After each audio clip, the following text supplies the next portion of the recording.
શાળા એ પ્રવેશ ઉત્સવ 2025 અને 26 એ અંતર્ગત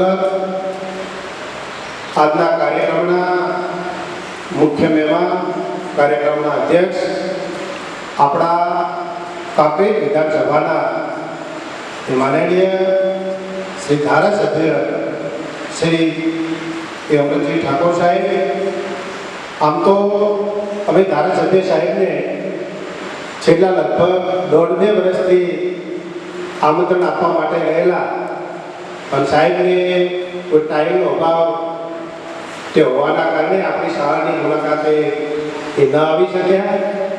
પણ આજે શાળા પ્રવેશ ઉત્સવ અંતર્ગત એ માનનીય શ્રી ધારાસભ્ય સાહેબ શ્રી એ આપણી શાળામાં એ આવ્યા છે. એમને હું દિલથી ખૂબ એમનું હાર્દિક હું સ્વાગત કરું છું. આપણી બનાસકાંઠા જિલ્લા પંચાયતના એક પૂર્વ પ્રમુખ શ્રી સુખદેવસિંહ સાહેબ એ પણ આપણી શાળામાં પધાર્યા છે. એમને પણ હું આવકારું છું. આપણા કાંકરેજ તાલુકા એ ભાજપના મહામંત્રી શ્રી રમેશભાઈ સાહેબ એ પણ પધાર્યા છે. એમને પણ હું આવકારું છું. અને એ સિવાય ગામના અર્જનભાઈ, ઠક્કર નવીનભાઈ, ભારતસિંહજી, ગામના એ વડીલો, આપણા ઉપપ્રમુખ શ્રી અનુભા સાહેબ, સહમંત્રી શ્રી નવીનભાઈ સાહેબ, આપણા સ્ટાફ મિત્રો, વિદ્યાર્થી ભાઈઓ અને બહેનો, 2002 અને 2003 ની અંદર આપણા દેશના વડાપ્રધાન શ્રી નરેન્દ્ર મોદી સાહેબ આપણા ગુજરાતના મુખ્યમંત્રી હતા. ત્યારે શાળા પ્રવેશ ઉત્સવનો પ્રારંભ એ લગભગ 23 વર્ષ પહેલા એ કરાવ્યો. એમનો આશય એક હતો કે શાળામાં એ બાળક જાય અને બાળક અભ્યાસ એ કરશે તો આપણું રાજ્ય અને આપણો દેશ એ શિક્ષિત બનશે. શિક્ષણનું પ્રમાણ, જેમ કે સાક્ષરતાનું પ્રમાણ ખૂબ નીચો દર હતો અને સાક્ષરતાનું પ્રમાણ એ વધારવા માટે મુખ્યમંત્રીથી માંડી શ્રી મંત્રીશ્રીઓ, વર્ગ 1-2 ના તમામ એ અધિકારીશ્રીઓ, જિલ્લા પંચાયતના એમના સભ્યો, એ જિલ્લા પંચાયતના સભ્યો, બધું જ આખી રાજ્ય સરકાર એ ગામડે ગામડે જાય અને બાળકના ઘરે જઈ અને બાળક એ શાળામાં જાય અને શિક્ષણ પ્રાપ્ત કરે અને ભારતનું ભાવિ શિક્ષણના લીધે ઉજ્જવળ થશે એના એ આશયથી શાળા પ્રવેશ ઉત્સવનો પ્રારંભ એક પ્રકારે કર્યો. આજે માનનીય શ્રી ધારાસભ્ય સાહેબ આપણી શાળામાં વધાર્યા છે. એ કદાચ આપણી શાળા વિશે પરિચિત એ નહીં હોય, હું થોડી ઘણી માહિતી હું આજે આપું છું. સાહેબ, અમારી શાળાની અંદર 1 થી 12 ધોરણ સુધીનો અભ્યાસક્રમ એ ચાલે છે. 1 થી 8 એ ખાનગી શાળા છે, એમાં 201 વિદ્યાર્થીઓ અભ્યાસ ત્યાં કરે છે. અને 9 થી 12 એ ગ્રાન્ટેડ શાળા છે, એની અંદર લગભગ 801 વિદ્યાર્થીઓ અભ્યાસ એ અમારી શાળામાં કરે છે. સ્ત્રી અને પુરુષનું પ્રમાણ જો અભ્યાસક્રમની અંદર જોઈએ તો લગભગ એ સપ્રમાણ છે. એ તમે પણ સામે એક પ્રકારે જોતા હશો.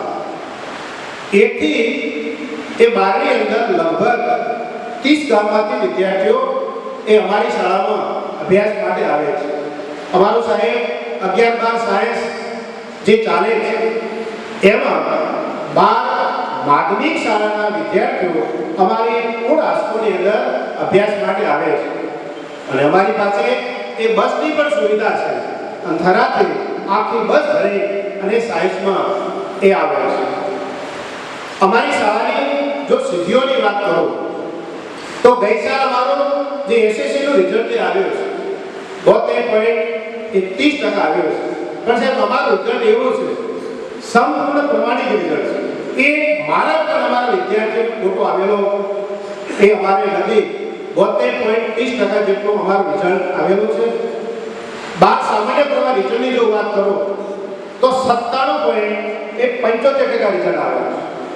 અને સાયન્સના રિઝલ્ટની વાત કરો તો 90% રિઝલ્ટ એ અમારી શાળાનું એ આવેલું છે.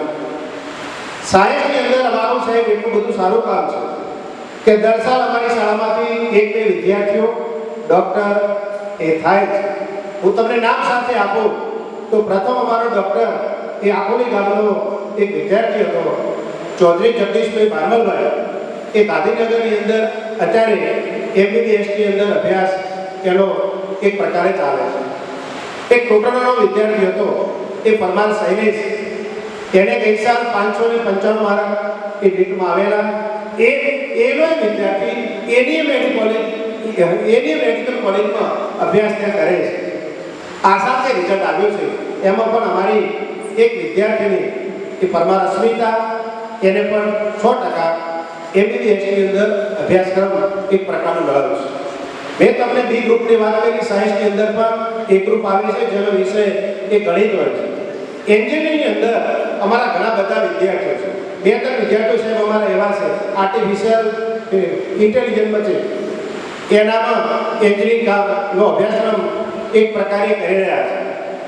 અને એવી ખ્યાતનામ કોલેજમાં છે કે એમનું જ્યારે એન્જિનિયરિંગ પૂરું થશે ત્યારે એમનો પગાર 12 લાખથી એ પ્રારંભ થશે. એટલે અમારી શાળા એ શિક્ષણની અંદર દિન પ્રતિદિન એ ઉત્તરોત્તર પ્રગતિ એક પ્રકારે કરી રહી છે.